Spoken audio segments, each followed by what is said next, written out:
lấy cái này nữa nè bao nhiêu nữa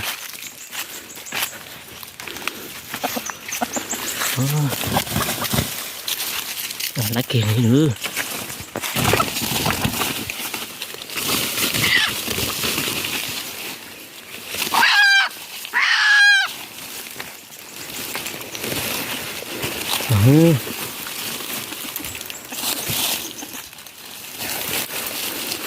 lấy cây thịt tuồng nữa, lấy cây thịt tuồng sồn lầu nữa.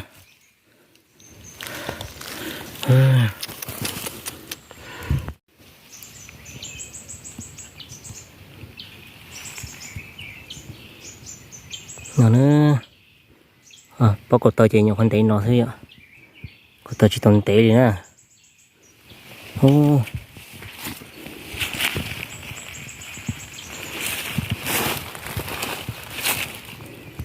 Đừng có căng cầu đi nè,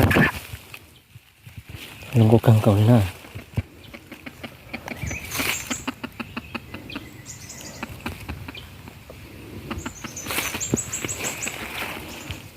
Nó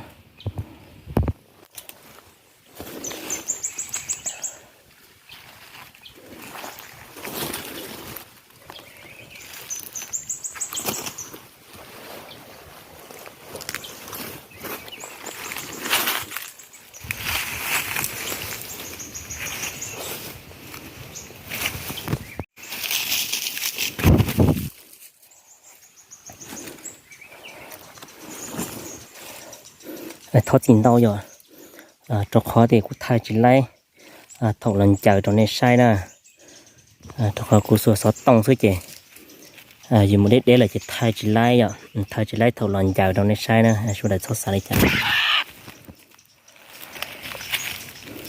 dùng có cần cầu đi nè.